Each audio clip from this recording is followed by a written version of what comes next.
It's guest day here on Old Man Squad Fantasy Basketball. I am joined by a very old pal of mine, the Rotomancer himself, Erik Ong, the Thriller from Manila. I'm Dan Bespris, and I thank you all for watching. Please, of course, like and subscribe, or however you take in the content. That's all well and good. And today, we are going to be hearing from Erik on his greatest surprises from this just completed season. But first, what's up, Big E? How you been? Pretty good, Dan, and thank you for having me back on your show. It's been Of like a course. million years. So, I'm quite excited. I know it's weird to say that considering the fantasy season just ended, but it was a pretty good one for me. I I won a couple of leagues that were really important. It was my first chip in one of them, and it's a very competitive 16 team league, and it was very interesting. It was a very interesting ride, and the people in my league were wondering how the heck did Eric win? I wasn't even fully paying attention for most of the season. I was kind of out of it, but somehow I walked into just the right ads across the last 5 or 6 weeks leading up to and during the playoffs, picking up guys like Trey Jones, Kelly Olynyk, uh, all of those guys who peaked at just the right time, and it carried me through for a first place finish. And that just goes to show that this thing we do, the content that we create is very helpful to people out there. And I cannot stress this enough because these ads, these players that we do recommend are difference makers. And it can give you championships even without a marquee, you know, big time, big named player. I mean, I was the 15th pick out of 16. And so Wow, that's I hard to I hit didn't out of that have spot. exactly. So sometimes especially towards the end, you really have to pick up those guys who are streaking, who are playing their best. And yeah, I'm still basically riding that high. And it just added to the excitement when we discussed me coming back on your show. Yeah, absolutely. I like, and the door over here is always open. Erik and I have worked together on and off for almost a decade now, which seems crazy that True, that true. that's that could actually be true.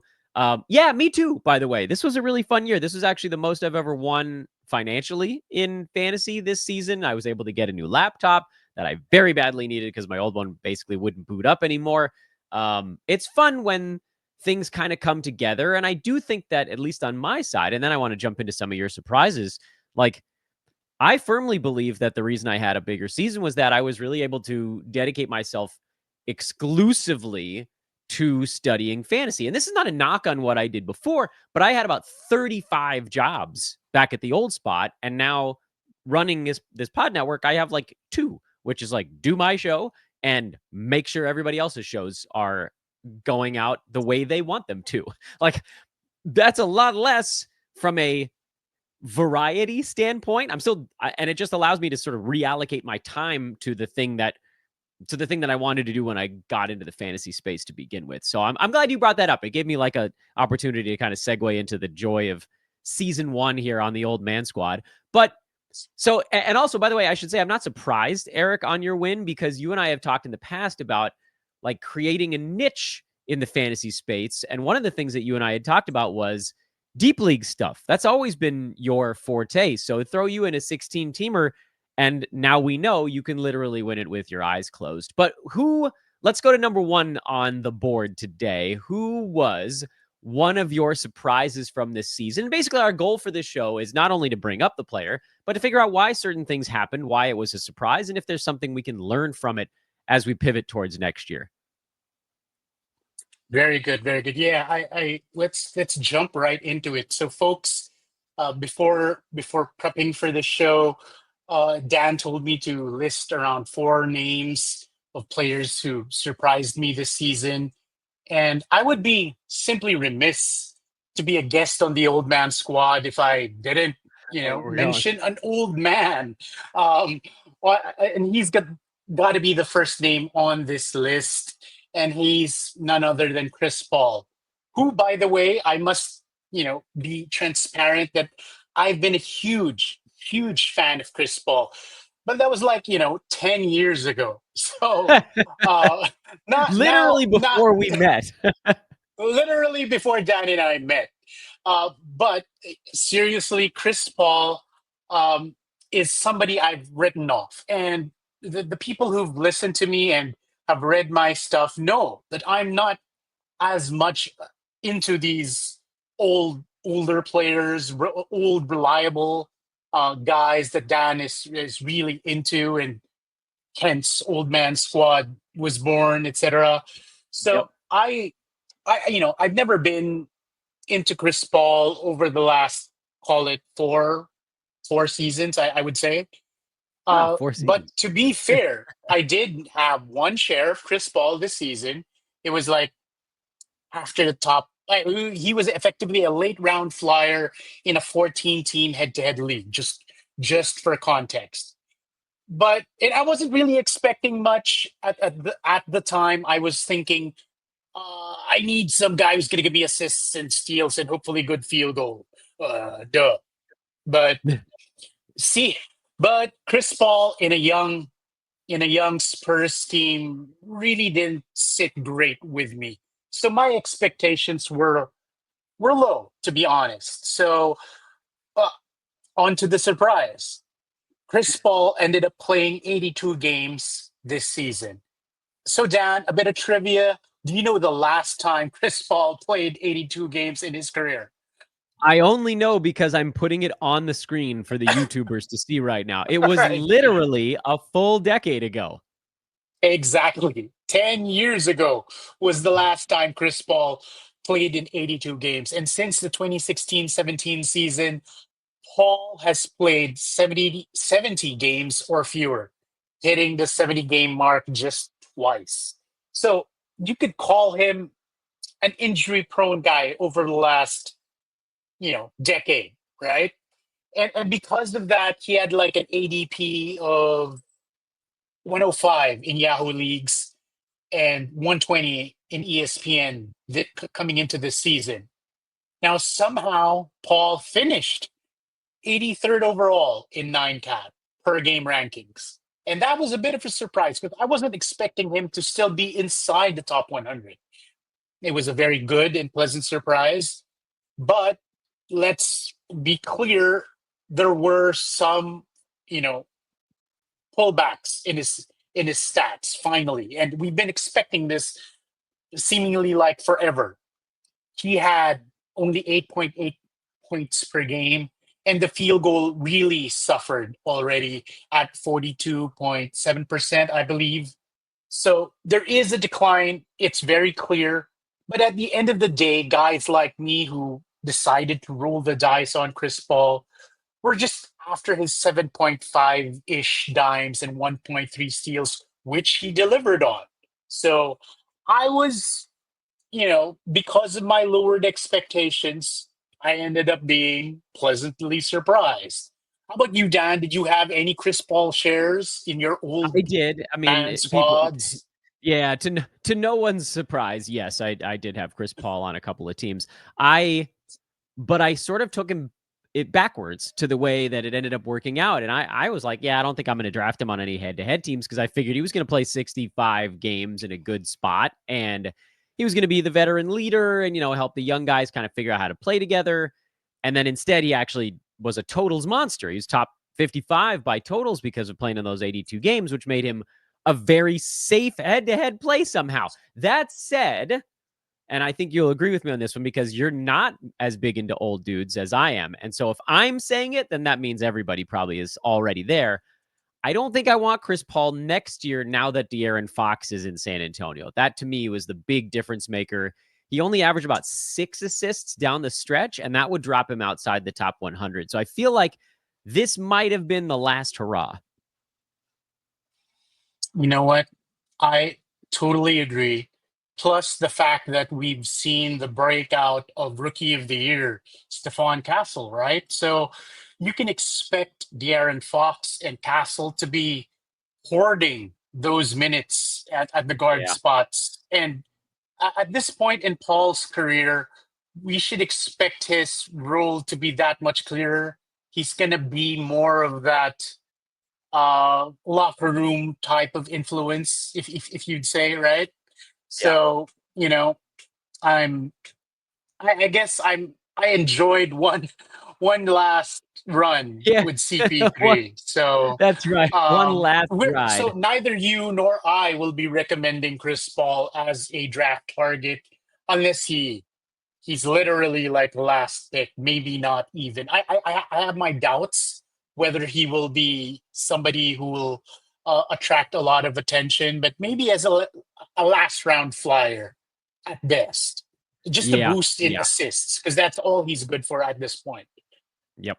right? Totally agree. I think I try to milk the old guys until the bitter, bitter end, and I think this might have been like the tail end of this year. You might have seen that sort of bitter end. Before we get to your second player, I got to remind everybody that we are, of course, brought to you by our friends at Bet Online, the world's most trusted betting platform and your number one source for all sports betting action. Baseball's in full swing. We got the NBA and NHL playoffs. You got UFC. You've got football's always a thing. Literally always a thing. Either way, whatever you're playing, BetOnline has more ways to stay in on the action with the latest odds, news, scores, and even live in-game betting while the action is being played. And if you don't want to wait for the ball game, you can head to the BetOnline casino. They've got all the top Vegas-style games, poker, slots, blackjack. They got so many different types of blackjack, too, many of which I admit I've never heard of, but they might be fun. BetOnline, the game starts here. We're talking to Erik Ong at Rotomancer on social media. Big E, where do you want to go next? Okay, so we've done our required old man slot. Well, let's get into some younger guys. And uh now, you know, to everyone listening, experts like Dan and I, we don't get everything all the time. We don't I know what you're have talking about. I literally get everything all the time. I've never missed in my life. well, all right, famous last words. And Yeah, uh I th- hope people know that that's sarcasm. I feel like it was pretty adequately conveyed. Like you can hear it in the tone, but just in case anybody didn't. So it sounds like you're about to have a little mea culpa here coming up next. yeah, um it's a player who I had a feeling would do well. A lot of people were building up steam on his hype train coming into the season. I was not convinced, and we're going to discuss in a bit why.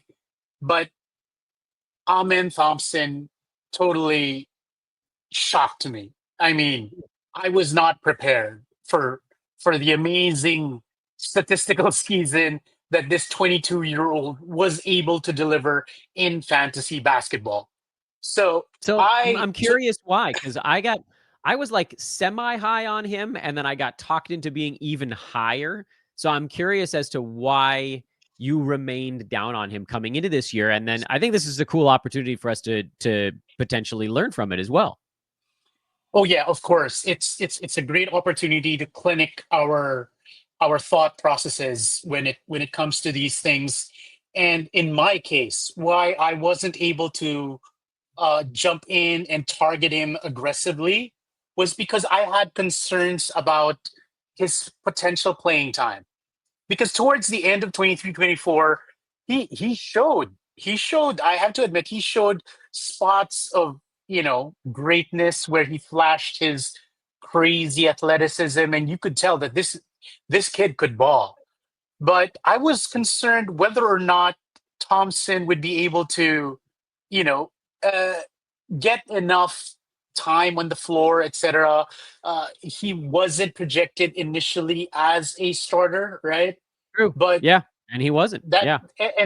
and that was the case. I was worried that, oh no, he's not going to get enough minutes, enough usage to warrant me targeting him aggressively, because guys in most of my leagues were taking him inside the top 100, despite the Ah, fact that in Yahoo leagues he had an ADP out just outside the top 100, to be fair.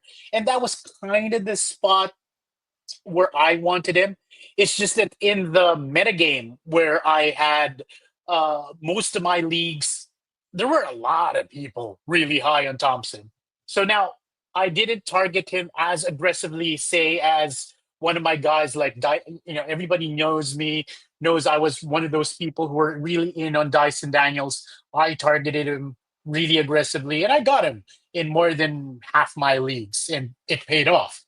I Yes, I it do did. regret I do regret not being able to target Thompson, but at the end of the day, the kid just blew my mind. And now, unfortunately, because I missed that first bus, the the following buses that are gonna follow in these coming seasons are I'm gonna have to really catch up, because if I want any Thompson shares, I'm gonna have to pay through the nose, meaning I'm gonna have to really grab him, right? Those are going And to be just for expensive, context, expensive buses if we're going to continue that the metaphor. It's a pricey bus. expensive buses, you know what I mean? And he ended up starting 42 of the 69 games he played. All right. He averaged 14.1 points, 8.2 boards, 3.8 assists, 1.4 steals, and 1.3 blocks. That's crazy Yeah. stocks, as we call them, and rebounding for a wing. And at this point, and just to say, make it clear that he does not have a perfect game just yet. At the moment, I would say the drawbacks in Thompson's stat set are his point 0.4 trays made per game and his 68.4% shooting from the line, which is obviously not ideal. But I have to say, these two quote unquote issues are the types of issues that can be improved over time. Let's not forget that this was just his sophomore season with more shot attempts at the line in real games and in practice. It's highly possible that Thompson can improve. And 3 point shooting is just, well, for most people, a matter of reps being put in, right? So if he somehow, I don't know, let's just double it and be safe here. He's able to shoot, at least hit one tray per game. Thompson's value will easily smash his top 50-ish fantasy finish in nine category per game rankings. So yeah, uh, I regret that. It was a very pleasant surprise. I mean, yes, I didn't have any Thompson shares, but damn, I really enjoyed watching those numbers pop up on the box score. So yeah, Yeah. I'm on board. I'm on board now, and I'm He's a a freak fan. athlete. I think my standpoint on this, and then we'll go to to surprise number three, was that I was with you on the playing time fear, but in this modern NBA now, the way I was sort of able to talk myself over that hump was if you're the sixth man on a team, he was basically like he's gonna play no matter if any of the five starters go down. Like all you needed was one ankle tweak from literally anybody. We sort of like there are some teams that still have like a backup point guard that replaces the starting point guard or a backup center or whatever. But a lot of teams it's just like, oh, just play your best guy that's on the bench and move everybody around to a different position. And Houston's kind of one of those teams. The thing that screwed it up was that Houston was strikingly healthy for like the first 30 games this year. That was all the ones that he was coming off the bench. And then all of a sudden, everybody got hurt at the same time. And he went on a second round spree at that point. But frankly, like watching the Warriors Rockets playoff series that just happened, Amen Thompson might be the best player on the Rockets already, which is saying a lot. Like, okay, Şengün better offensively and like they're better shooters on that team. But just watching that series, he was the guy that exploded off the TV to me. That was like, oh my God, this guy's legitimately better than the other dudes on the floor. So I think to me, the ceiling, he hasn't even come close to touching it yet. And while the bus might be expensive, it might be an expensive bus that we should buy a ticket for. But let's go to player number three. We're going to keep shuttling along. I think this is one that I definitely screwed up also if I think I know where you're going next. All right. So from some pleasant surprises, where gonna jump into um, a negative shot as far as I'm concerned. And since we're doing some kind of hit and misses kind of guys here, let's go with a miss. And one good rocket deserves one bad one. And this is none other than Fred Van Vliet.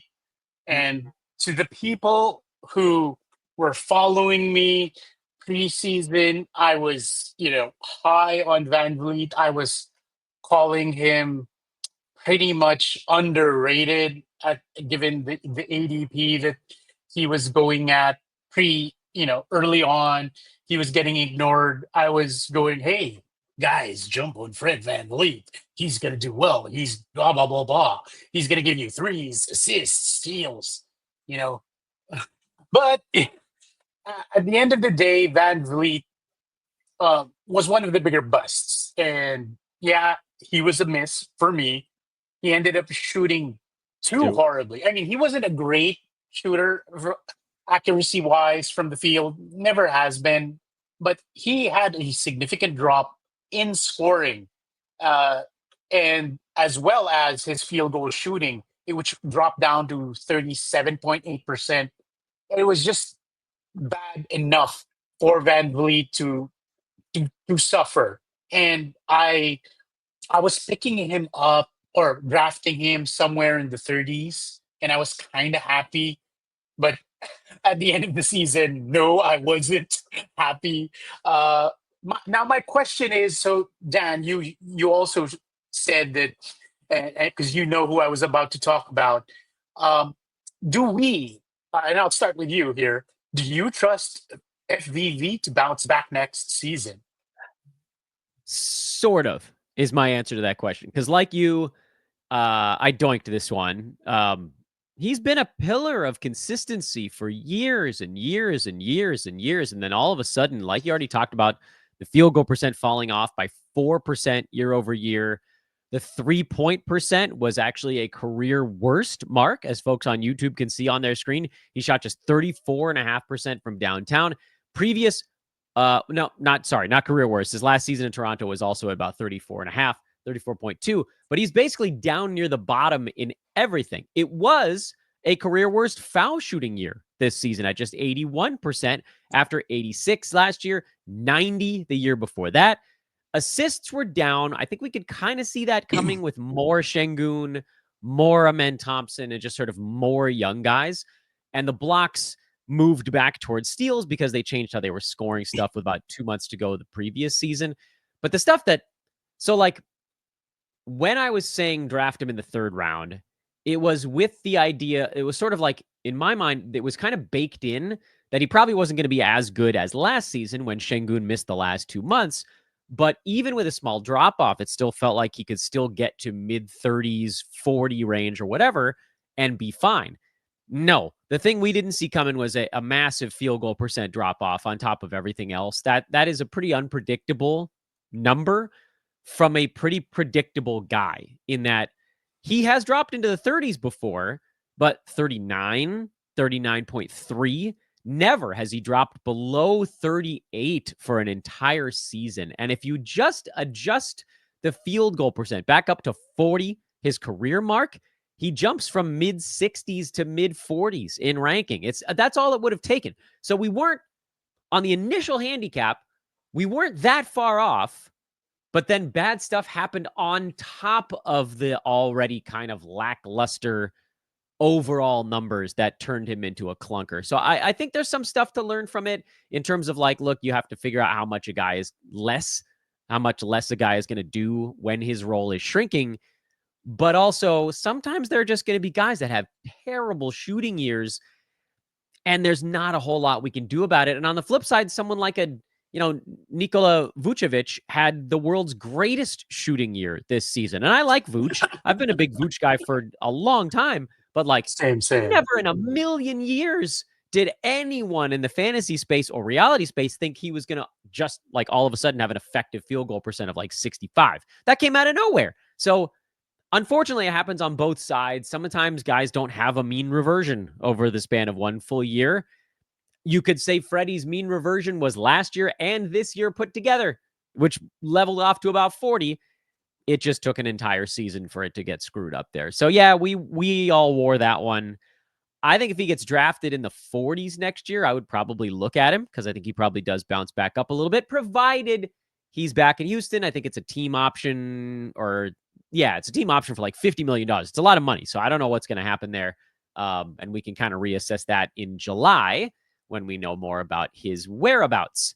Um, you have one more that I definitely want to make sure we get to before we run out of time. So I don't mean to cut the Freddie Van Vliet chat short, but there's one other guy who had a breakout this year, and we talked about him a little bit on the pod, but not as much as we should have. So, Erik, put the spotlight on this dude. Okay, okay. Now, this guy, I must admit, I have written off.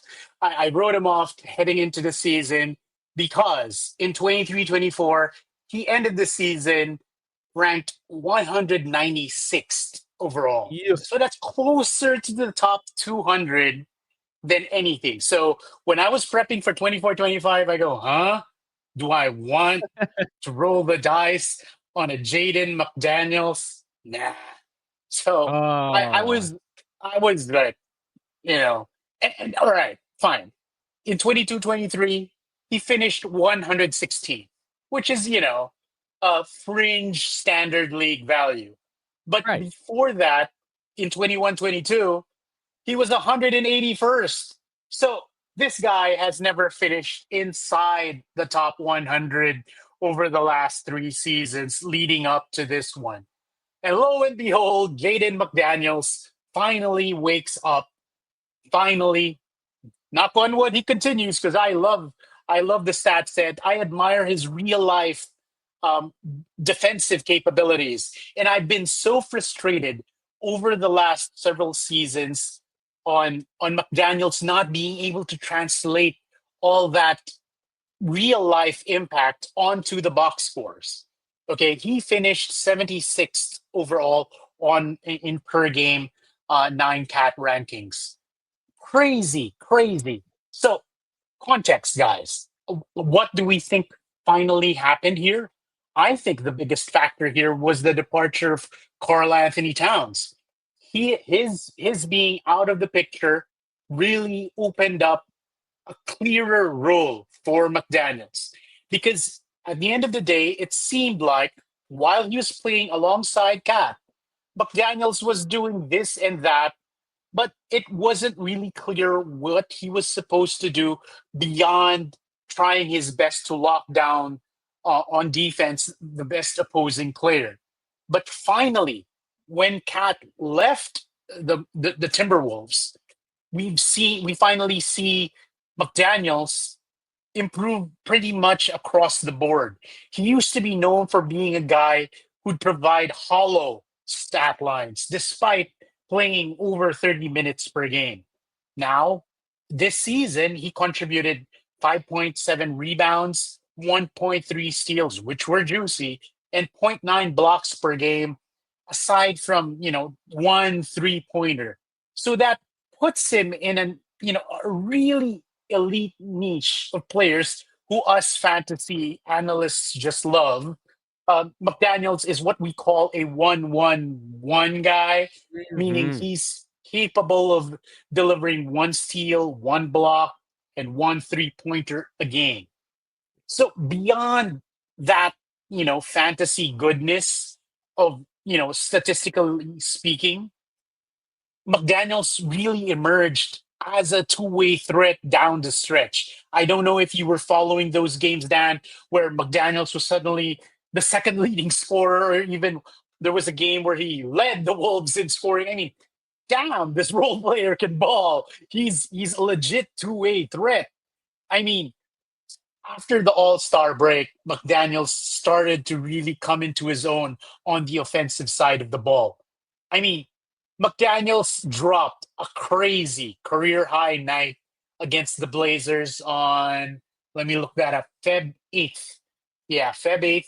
He had a 30-point, 13 rebound monster line with steals and blocks galore to supplement all of that. And McDaniels is looking like somebody who can really contribute and provide the stats that the Wolves are, needing to complement somebody like an Anthony Edwards and a Julius Randle. I mean, Randle is obviously somebody who's not known for his defense, more like he's known for his lack of defense. And Mhm. this McDaniels guy is just a really solid defender. I mean, I cannot stress it enough. I mean, the real life things that this guy does is just so unfortunate that it does not translate onto the stat sheet every night. He's like, I don't know, my age is showing here, like a Bruce Bowen. Sorry, for those who will have to take up those stats, but he was the first. Oh my gosh, he's the first name that came to mind. I mean, Bruce Bowen is somebody who really is a great defensive stopper, but statistically speaking, back when you played fantasy, when Dan and I were playing fantasy, um, Bruce Bowen was pretty much a non-factor, and for the most part, McDaniel's was too. Yeah, McDaniel's was too. So now, how are we liking Jaden McDaniels, Dan? Yeah, I was going to ask you the same question because the look towards next year part is the part that really confuses me with him. Do we think he gets 10, 11, 12 shots a game next season? Do we think his offensive role can stick? Because it really does look like he's developing some offensive game, and that totally changes everything. It's obviously going to come down to what his ADP looks like for next year. But if he's a guy that's getting drafted between 75 and 100, I think you could make an okay argument to take a shot on him there because at least you have a somewhat safe floor with the steals and the blocks and the playing time. And yeah, things could crumble a little bit, but it just doesn't seem like that's the case. And then, someone it's just the way the NBA is now. Like the guys on the team are eventually going to get hurt. He will too. And when that happens, usage gets shuttled his way. So there's that sort of like, what does he look like when the team's healthy versus when somebody goes down? I really want to know where he gets drafted next year. I thought we lost Eric. We got him back nice and quickly, so that was good. So for me, a lot of it, like I was saying, comes down to where he's going next year. I have two questions for you to wrap up this topic and this show, and we're gonna unfortunately have to save your last surprise for the next one. Uh, where do you think he gets drafted next year, and where can people see more of your stuff right now or read more of your stuff? Okie dokie. So, um, I think McDaniels is going to be a sneaky pick next season, and I'm going to be one of those fantasy basketball ninjas who's going to try to assassinate the competition using a Jaden McDaniels play. I think because of his, if a lot of people, all right, and here is very key advice to everyone who are listening to us and don't, who haven't been playing fantasy basketball for a very long time. The average fantasy GM is just going to look at rankings. They're not going to listen to a lot of content that Dan and I provide. And they're going But to they see should. that but they should. And this is why. Because they're just going to look at the numbers and they're going to be unimpressed. And at the end of the day, I think that McDaniels is going to slide outside the top 100 despite Interesting. being despite being a top 75 threat in fantasy. And here's why, because and this is something that people should take note of. The average and I'm talking about a broad spectrum of experience and skill here. The average fantasy GM disregards or at least downplays players who do not score enough. Scoring has been long time overrated as a category, and because the numbers don't show that McDaniel's is, he's not a scorer, even though he's come up historically this season with impressive scoring numbers where he shot 22 points, career high 30-point game, etc. Those numbers aren't going to be reflected in the rankings, in those season averages. So when people are doing the research, he's somebody who I feel has a good chance to slide outside of the top 100. And if I can get McDaniels outside of the top 100, hey, consider me a happy camper. Okay. Now the other half of that question. Where can people see more from Oh Erik yes, Ong? speaking of McDaniels, he Speaking is of somebody who McDaniels, is yeah. I'm trying to Speaking of run a perfect McDaniels, segue here, Erik. Come on. oh yeah, sorry. He was one of the guys I've recently written about in an article on Last Word on Sports, where I'm currently started contributing to. I know I started off this fantasy career as a writer and not as a podcaster, even though I've been trying on and off to do this thing more regularly. But I did write an article about ADP smashers, and McDaniels is on that list. It's a list of players who smash their ADP, and it's basically a juxtaposition of their end of season rankings versus where people initially thought they would go. And that's market research right there. So hopefully we can somehow integrate that article in a link somehow. Yes. But yeah, In the show I'm now description. all right. I'm now writing for Last Word on Sports. Happy to get back into the writing scene, but I am also excited. And Dan, tugged my arm, decided, and I've decided to jump into the video space. All Here we right, go. I'm gonna have a what do you call it? A video show. I know Show. I've just been Yeah, doing just a show. podcasts. Yeah, yeah. A show on YouTube coming up with draft prep, Yeah. especially focused on That's draft the prep. stuff that people want, because I think that's a nice way for folks that either don't have, like, if they want to listen to it, they can pop an earbud in at work or in the car or whatever. If they can't read the article, this is a way for folks to get your key stuff during draft season. Things like sleepers, avoid lists, the big stuff, the stuff that everybody wants to make sure that they know from the great Erik Ong. And we thought this would be kind of a fun way to package it, and it can work sort of in concert with your written stuff as well, which, by the way, again, I have the link pulled up in a browser tab right now, so I'm going to copy that right over into the show description when this thing drops. If you guys want to read Erik's article on ADP smashers over at Last Word on Sports, that is in the show description. Big E, I got to go rescue my mom from childcare. That means it's time to go. At Rotomancer on social media. Check Erik Ong out wherever you can find him. Erik, a pleasure as damn always. Can we do this again in a couple of weeks? You got it, man. I love it. Thanks. Thank you, Erik. And thank you, everybody, for watching. This is Old Man Squad Fantasy Basketball. Enjoy your weekend. We'll be back with you on Monday. I'm hoping it'll be an Alex Rickleen episode on Monday. I have to reschedule because, again, everybody knows my kid got the stomach flu. Everything got discombobulated this week. Stay tuned. It's going to be something. So long from us here on the pod.